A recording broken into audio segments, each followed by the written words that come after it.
Welcome to The Explainer. Today, we're diving into a food that's pretty much loved everywhere you go. I mean, it's a true icon of comfort food, right? The French fry. But that crispy, salty perfection, it might be a little more complicated than you think. And we're about to find out exactly why. I mean, you know this scene. We all do, right? You've got that perfect golden crispness on the outside, the fluffy potato on the inside, that amazing hit of salt. It's really more than just a side dish, isn't it? For a lot of us, it's a ritual.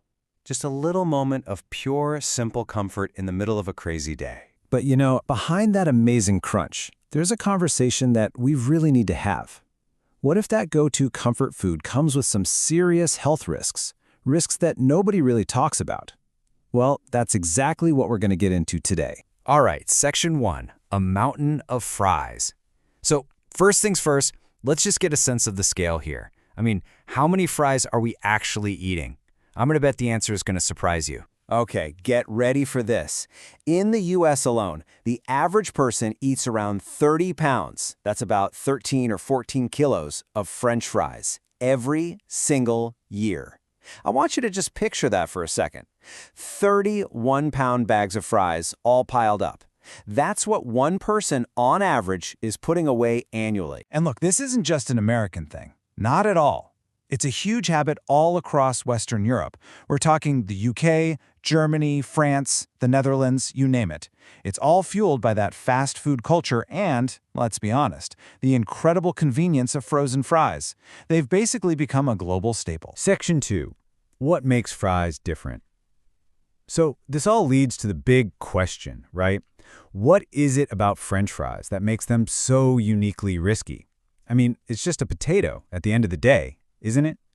Well, as we're about to see, it's not about the potato itself. It's all about how it's cooked. And wow, when you put them side by side, the difference is just stark. Compared to a simple baked potato, French fries are a totally different nutritional beast. First, the deep frying sends the fat and calorie content through the roof. Then, you've got that massive sodium hit from all the salt and sauces. And then there's a third thing, a chemical that most people have never even heard of, which is created by the cooking process itself. Okay, so that chemical is called acrylamide. And this is a whole different kind of risk, completely separate from the fat or the salt. See, acrylamide forms when you cook starchy foods at really high temperatures, which is exactly what happens in a deep fryer. Now let's be super clear here. Animal studies have pointed to it as a potential carcinogen, but the direct evidence for that same link in humans, well, that's still being researched. Section 3. The risk of a habit. Okay, so we've got massive consumption on one hand and this really unique nutritional profile on the other. Now, let's connect those dots.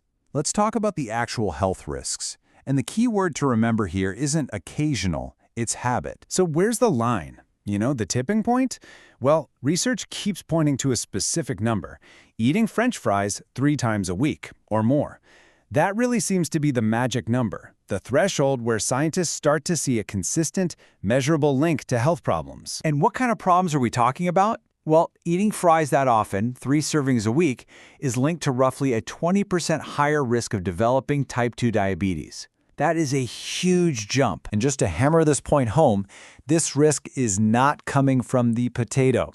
The very same studies found that if you ate baked or boiled potatoes, you didn't see this jump in diabetes risk. So the real danger, it's in the fry. So let's just recap for a second. You've got this massive consumption, right? 30 pounds a year.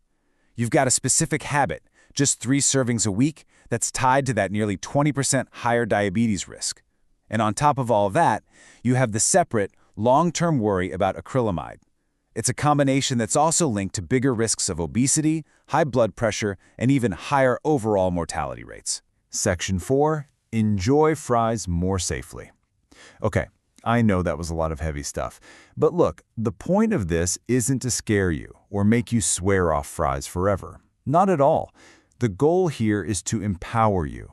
So, let's switch gears and talk about how you can lower these risks and still enjoy your fries. So here are 5 really simple, totally doable ideas. First up, just cut back a bit, both on how often you eat them and your portion sizes. Number 2, try swapping them out. Maybe get a side of veggies or some whole grains instead. 3. If you're cooking at home, think smarter. Baking, roasting, or air frying are all fantastic options instead of deep frying. 4. If you are going to fry, do it better. Use lower heat and never ever reuse old oil. And finally, number 5, ease up on the seasonings. Go lighter on the salt and maybe skip those super heavy sauces. At the end of the day, that's really the main takeaway here. You do not have to banish fries from your life completely. This is about moderation, not deprivation. It's just about shifting fries from being a regular habit back to being what they're truly best at, an occasional, delicious treat. And that brings us to the final and maybe the most important question. It's one you have to ask yourself. For you personally, are fries a treat or are they a habit? Just thinking about that and answering it honestly is the very first step toward enjoying them a whole lot more safely. Thanks for joining me on this explainer.